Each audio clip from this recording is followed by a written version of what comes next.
is huge amounts of data that reflect actual people's activities. And can that be harnessed to get better insight, reduce risk, and even deliver a value proposition for the individuals themselves? Absolutely.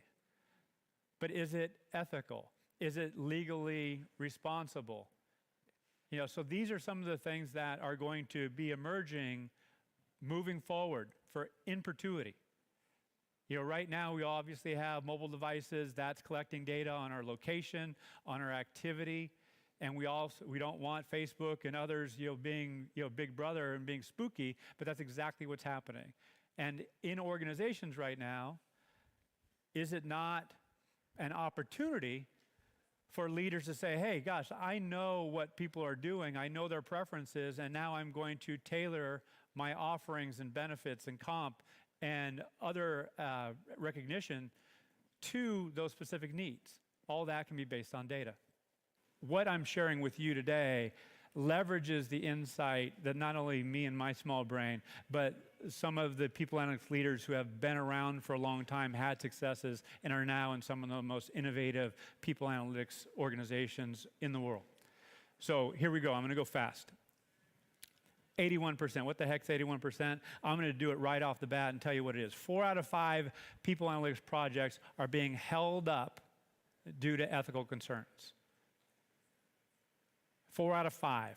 That's a lot. And let me state this very clearly on behalf of anyone that I work with currently and have worked with in the past, is that if any one of us screws this up, we're all screwed. It is a big deal. And this is something where I've stuck my nose in for the past 15, 16 years. And I am really, frankly, concerned about the risks that we're running, because there's not a lot of discipline in terms of who's doing what project with what data set. And I was very encouraged by Bridie's process, if you heard that, around what I would call data governance and working with your what you call data privacy or data protection officer, data privacy officer. If you do not have that relationship built and you are building a people analytics capability, do so post-haste. It is really critical to nurture that relationship over time. I just often cite a Chinese proverb. The beginning of wisdom is calling things by their right names. We don't even know what the heck we're talking about.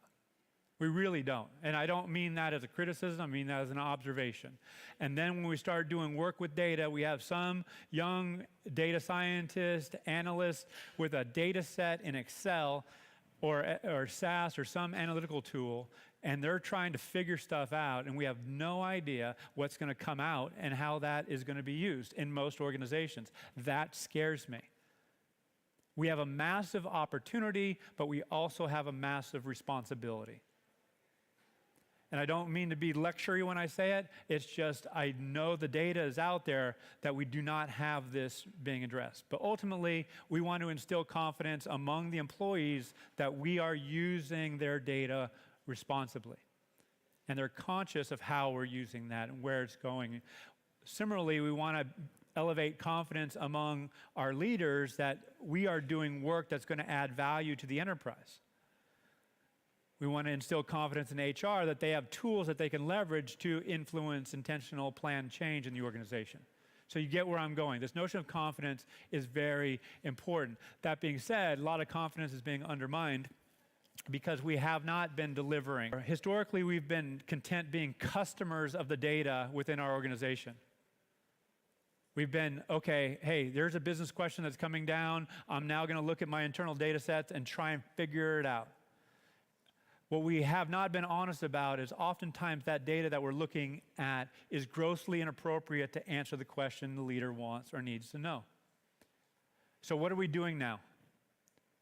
We're getting more creative, and we're actually jumping in front here, and we're helping design the processes. We're actually bringing in new data sets. But here's the deal. As researchers, as analysts, what do we want? We want data that is good, but what does good mean? We want data with high frequency. We want data that reflects actual behaviors, not perceptions of behavior. So what are we capturing now?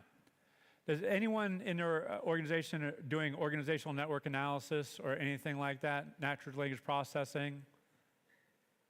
So what I'm talking about, if you aren't aware of this, we're actually looking at email traffic patterns, who you're collaborating with most often, what's the type of communication. So we're actually looking at actual activity and actual, in some cases, content of that correspondence. Not all the times, depending on the organization, so I don't want to start spooking people. We're also doing more frequent listening through natural language processing, getting the sentiment of employees. So all this stuff brings better insight into how the workforce is thinking and feeling and what they will likely do, whether that be more innovative, stick around, or what have you. But is it the right thing to do on behalf of the employee or the leadership or the organization? So keep in mind here on the top, a data measurement strategy needs to work in conjunction with an analytics strategy. So if you're doing analytics, you need to have a data strategy. Technologies were adopted to either improve or create a process. Almost never were they created to provide data for analytical purposes. We have to acknowledge that. Now we're trying to do analytics on this data that, again, may or may not be appropriate, but now we want to get in there and actually make it appropriate, which is all fine and good, but we have to be conscious of the risks that we would be assuming. So People Analytics 1.0, very briefly, is effectively research and analysis. 2.0 is data aggregation and visualization. That's where the roots of Vizier and, frankly, the roots of the discipline, at least since the early 2000s when I started to get involved. And People Analytics 3.0 is really the productization, and forgive me, given that we're in Brussels, it probably should be an S in productization, but you get the idea, or solutionization of insight. We're actually creating analytical products, and the value proposition, as is noted here, is no longer exclusively to HR and executives. It's actually going down to team leaders and employees themselves. So here's one of the key takeaways.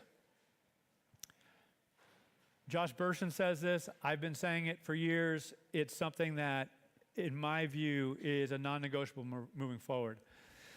If you are asking employees to adopt a new technology, to provide data, then there needs to be a value proposition in it for them, or it begs the question, why do it?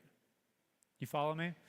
Historically, that hasn't been the case. It's like, hey, here's a talent card, fill it out. Why?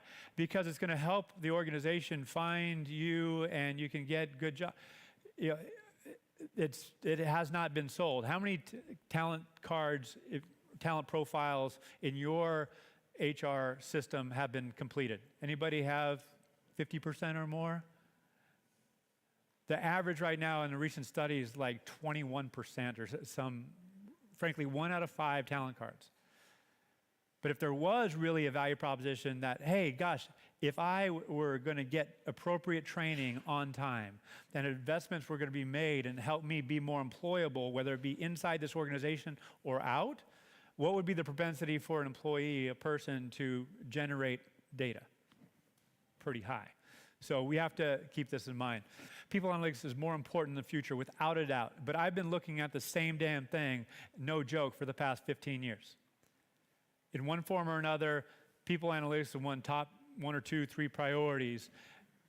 Now, given the tool set, the availability of data, and also the wherewithal of professionals to harness that data and make insight more available, it's going to become more true.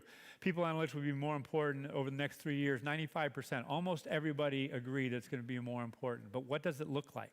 We need to define it, and we need to have some governance around it, for lack of a better term. So why does People Analytics lack impact? You can see there's effectively equal distribution among these 5. Data quality we have to define what that is. A capability gap in terms of our ability to produce insight, a credibility gap, and that relates directly to storytelling. The data diversity, again, historically, we've been content with just the data that was available. We have to be more creative and harness data from different sources, create context, and the privacy gap at the end. That is becoming a limiting factor. There is, again, almost equal distribution among those, so we need a holistic, systematic approach to deal with all these. It's not going to be, okay, I'm going to fix privacy and work on getting more appropriate data. It needs to be all of the above. The regulations within business are not happening fast enough in the people analytics field. Therefore, we have to take a leadership role, and frankly, that's one of the current initiatives of what we call the People Analytics Program within Insight 222, is creating a standard of practices for privacy and ethics. Effectively a charter that a host of organizations sign up to and say, this is how we're going to manage our people-related data. So these are some of the data sources that we're pulling from: LinkedIn, wellness data, collaboration platforms, other social networks. I mean, you can see there's distribution that's pretty equal. Obviously, LinkedIn is a core data asset, but with Microsoft's acquisition of it, HiQ Labs has been scraping LinkedIn data and other data sources to create predictive algorithms on who's going to leave, who might stay, and a variety of others, creating a skills database and all that. But if I am an individual who's seeking a job and HiQ can help me find that job, I want HiQ to have access to that. So again, it comes back to what's the responsible thing to do. A meta framework, really quick, what I call a talent assessment and development framework. And it's like, we have all this data, how do we organize it? This is why I call it a meta framework. If we have a competency model and we're measuring that, we can put it up here. If we have a skills database and we're capturing education and experience, if we're looking at how people are spending their time. Who here has, anyone use volumetrics? Anyone know what volumetrics is? Volumetrics was bought by Microsoft as well. Effectively, it looks at your meetings, do you attend them, how do you spend time in email, a variety of other things. So effectively, it provides you as an individual a value proposition on what you're doing, looking at your tasks. Fantastic. It's also pretty damn spooky. But at the same time, it also helps the organization understand capacity. Do we have not enough people trying to do that particular project, and so forth. So there's data that can be captured here. Contributions/accomplishments. What are people being asked to do? What have people done historically? What relationships do they have or not have? So again, this would be organizational network or relationship analytics. Intention/passions. This is becoming more and more popular. Not only what people have done or think about their manager, but what do they want to do, and putting that into a data set so it can be searchable. The compensation, financial, obviously, benefits, wellness, the wellness data, wearables. I do not know the legislation here, but increasingly Virgin Pulse, Limeade, and other Fitbit, and other companies are actually not only encouraging wearables at work, but that data is now going into platforms that the organization owns, so they can look at wellness data to drive down benefits costs, but also relate it to performance. Are the people who are doing gratitude emails every day actually performing better? Are the people going on walks every day performing better? I mean, these are questions that formerly were not in the domain of people analytics, but it's very accessible. So what can you do and what should you do? And this is where I'm going to wrap up. Get to know your chief privacy officer, your data officer, establish a governance council, and publish a code of practice if you haven't had one already. Opt-in, opt-out was mentioned before, and again, I strongly encourage that you think about putting that as an option. The default might be an opt-in, but at least give them a chance to opt out, and that will require that you sell the value proposition as to why the data should be collected in the first place. This is really something that, I mean, if I had more time, I'd spend on it, but individual benefit needs to be in place, and if it is, the willingness to share will go up. So we have data to prove it. Again, 4 out of 5 analytics projects are being held up because of this. It is something that needs to be addressed. It might not be the most lively or fun topic to talk about. That being said, its importance cannot be overstated. So with that, thank you very much. I appreciate it. Enjoy the rest of the show.